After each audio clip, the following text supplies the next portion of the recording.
Olá, bem-vindos à nossa conversa de hoje. A gente vai mergulhar num tema bem interessante, né? Por que uma sabedoria como a Kabbalah, que ficou assim escondida por tanto tempo, de repente precisou ser revelada, aberta mesmo, nos tempos modernos? E para entender isso, vamos usar como base os escritos de Baal Hassulam, um cabalista gigante do século XX, e também as ideias do Rav Michael Lightman, que comenta esses textos. A gente está se baseando aqui naquele material Kabbalah, Crise do Egoísmo e a Urgência da Revelação. Oi, essa é a pergunta-chave, né? O que a gente quer tentar entender é essa urgência toda que o Baal Hassulam sentia. Ele falava de uma consciência que o perseguia diariamente. Não era tipo uma vontade pessoal de publicar, sabe? Era mais uma resposta a uma mudança profunda que estava acontecendo no mundo. Uma crise de egoísmo que, pro Lightman, define a nossa época e pedia, assim, uma abordagem nova. Exato. E o ponto de partida é esse aparente paradoxo, né? Um conhecimento guardado a 7 chaves por milênios e, de repente, não só fica acessível, mas a revelação vira uma necessidade urgente. O que foi que mudou para essa chave virar assim? Olha, para entender essa virada, a gente precisa voltar um pouquinho no tempo. Para o mundo antes dessa grande mudança que o Baal Hassulam identificou. Ele descreve uma era antes da imprensa, onde para disseminar a sabedoria existiam barreiras quase físicas. Barreiras físicas? Como assim, barreiras físicas? Pensa primeiro, assim, nos filtros sociais e econômicos da época. Comunidades pequenas, né? A reputação era tudo. Um autor que fosse visto como, sei lá, um charlatão, dificilmente acharia um escriba disposto a gastar o tempo e o dinheiro, que era muito, para copiar a obra dele. E depois, quem ia comprar? A própria estrutura social, os custos todos, isso criava um filtro natural. Não passava qualquer coisa. Interessante essa dinâmica, quer dizer, o próprio processo de fazer e distribuir o livro já era uma espécie de guardião da qualidade, né? De certa forma, mas tinha um outro filtro também, talvez mais intencional. Tinha, e esse era muito mais decisivo. O filtro esotérico. A decisão consciente dos próprios sábios de ocultar a alma da Torá. A parte mais interna, mais potente da sabedoria. E aqui a visão do Lightman é fundamental. Não era elitismo, sabe? Não era querer guardar o tesouro só para eles. Era proteção. Proteção? Mas proteção para quem? Para a sabedoria em si ou para as pessoas? Para as pessoas. Principalmente para as pessoas. A Cabala é descrita, na essência, como um método para corrigir a natureza humana, especificamente o nosso egoísmo que é inerente. É uma ferramenta muito poderosa. E entregar essa ferramenta antes que o egoísmo coletivo chegasse num ponto de crise, num nível onde a doença ficasse clara e a necessidade da cura fosse real, seria perigoso. Perigoso como? A analogia que usam é forte. Seria como dar fogo a uma criança. Entregar um poder de transformação enorme para alguém que ainda não tem a necessidade existencial ou a maturidade para usar aquilo para o bem comum. Entende? Entendi. Então o ocultamento não era um fim em si, era mais uma fase, uma estratégia. Tipo um compasso de espera dentro de um plano maior. Exatamente. Era visto como uma etapa necessária no desenvolvimento da humanidade, de acordo com o plano da criação que a Kabbalah descreve. A sabedoria estava sendo preservada, esperando o momento em que a própria condição humana, o nível de egoísmo global, ia exigir essa intervenção específica para a correção. Era um remédio guardado para quando a doença se manifestasse de forma mais aguda. E esse momento chegou. Qual foi o gatilho? O ponto de virada que o Baal Hassulam identificou. Ele aponta a invenção da imprensa. Essa foi a tecnologia que catalisou a mudança. Foi a ferramenta que permitiu que aquelas barreiras antigas começassem a ruir, e rápido.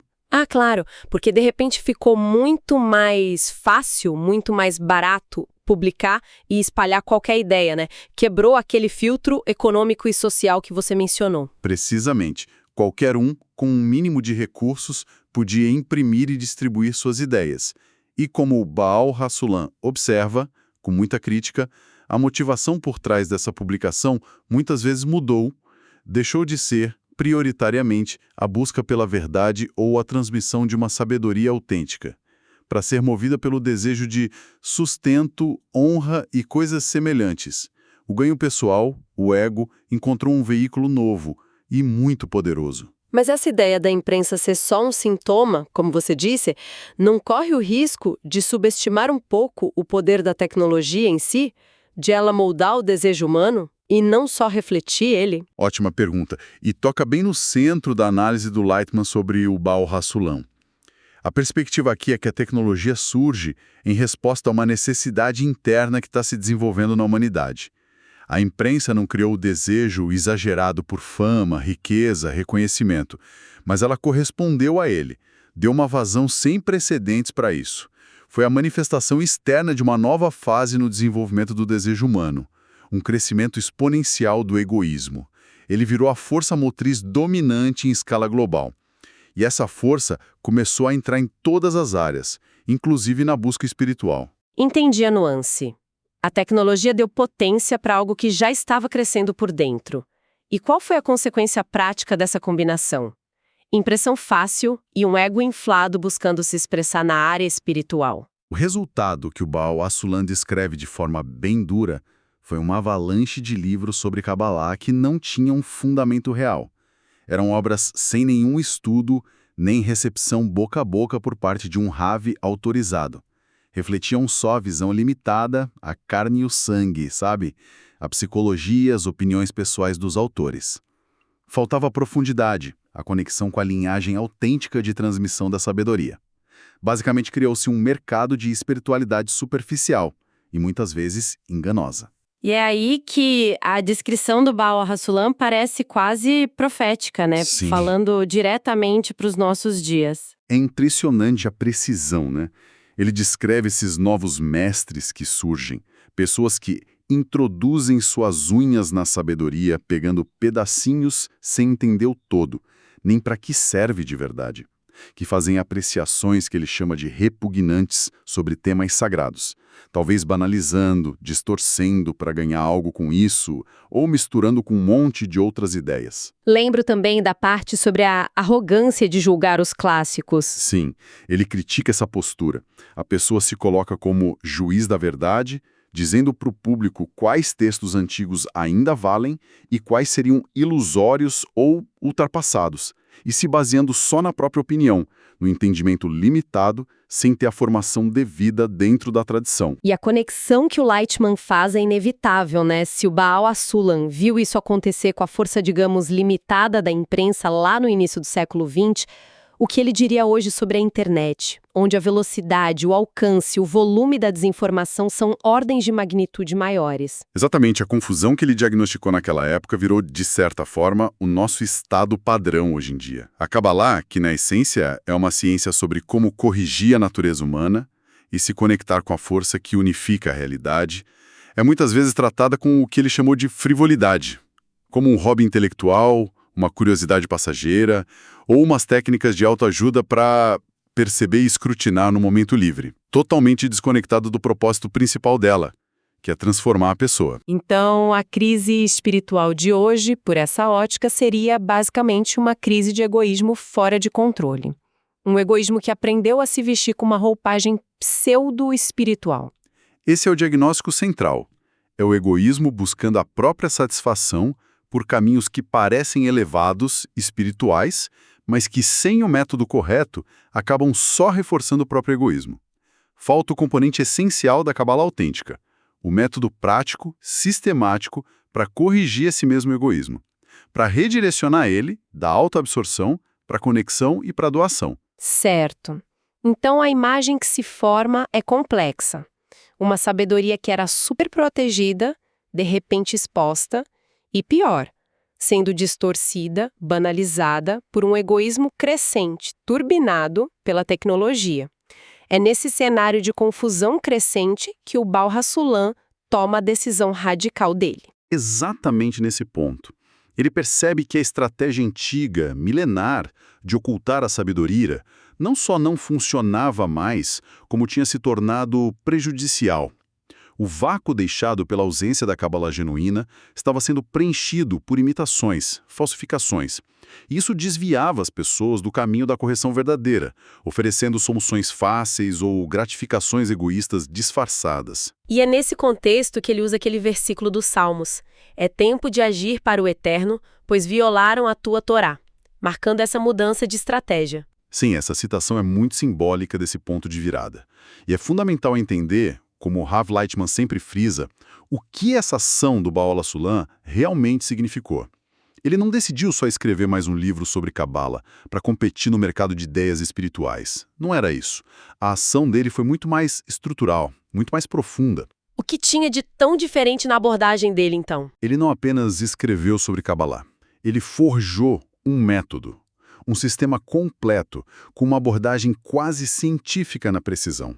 E o crucial, adaptado especificamente para as almas da nossa geração. Almas que já estão profundamente mergulhadas nesse egoísmo globalizado e com uma mentalidade mais pragmática, questionadora. Ele, basicamente, traduziu a linguagem que era muitas vezes simbólica, alegórica dos cabalistas antigos, para uma forma que a mente moderna pudesse entender e, o mais importante, aplicar. Aplicar como um guia, passo a passo, para a autocorreção. Então, a grande revelação que o Baal HaSulam promoveu não foi sobre desvendar segredos místicos, fenômenos paranormais, como muita gente talvez imagine. De acordo com essa linha de estudo, de jeito nenhum. A revelação essencial foi entregar um manual de instruções para consertar a natureza humana. Foi tornar pública a ferramenta adequada para lidar com a doença específica da nossa era, o egoísmo exagerado que isola a gente uns dos outros e da força superior da natureza.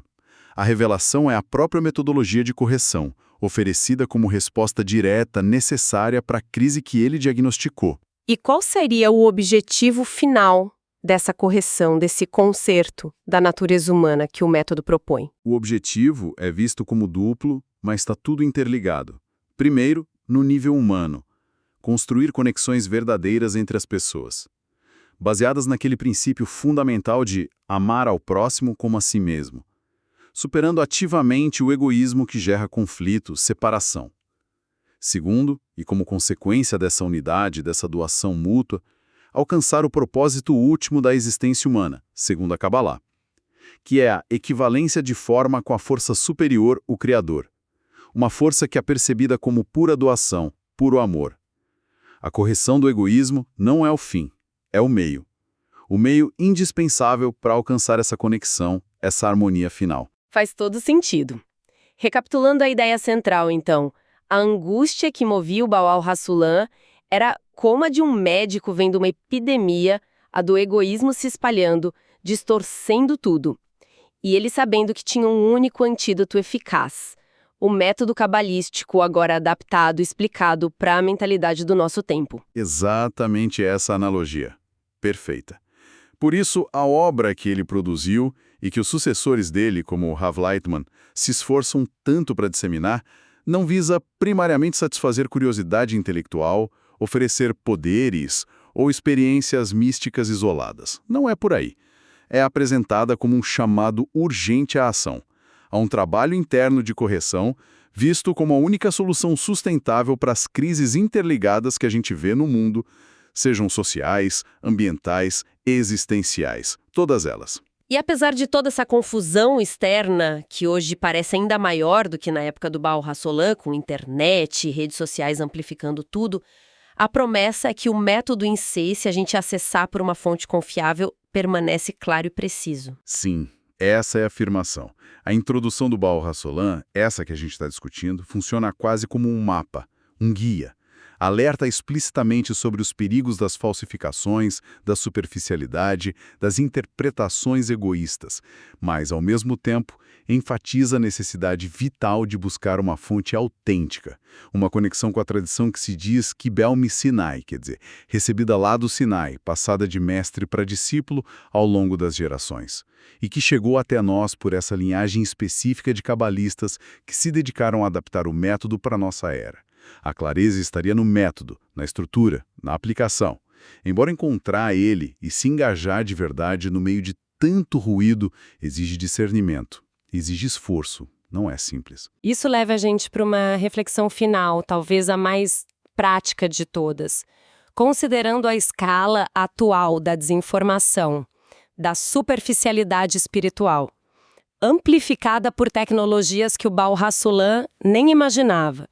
Como é possível no dia a dia não só ler sobre isso, mas efetivamente discernir e se conectar a um método autêntico no meio de tanto barulho?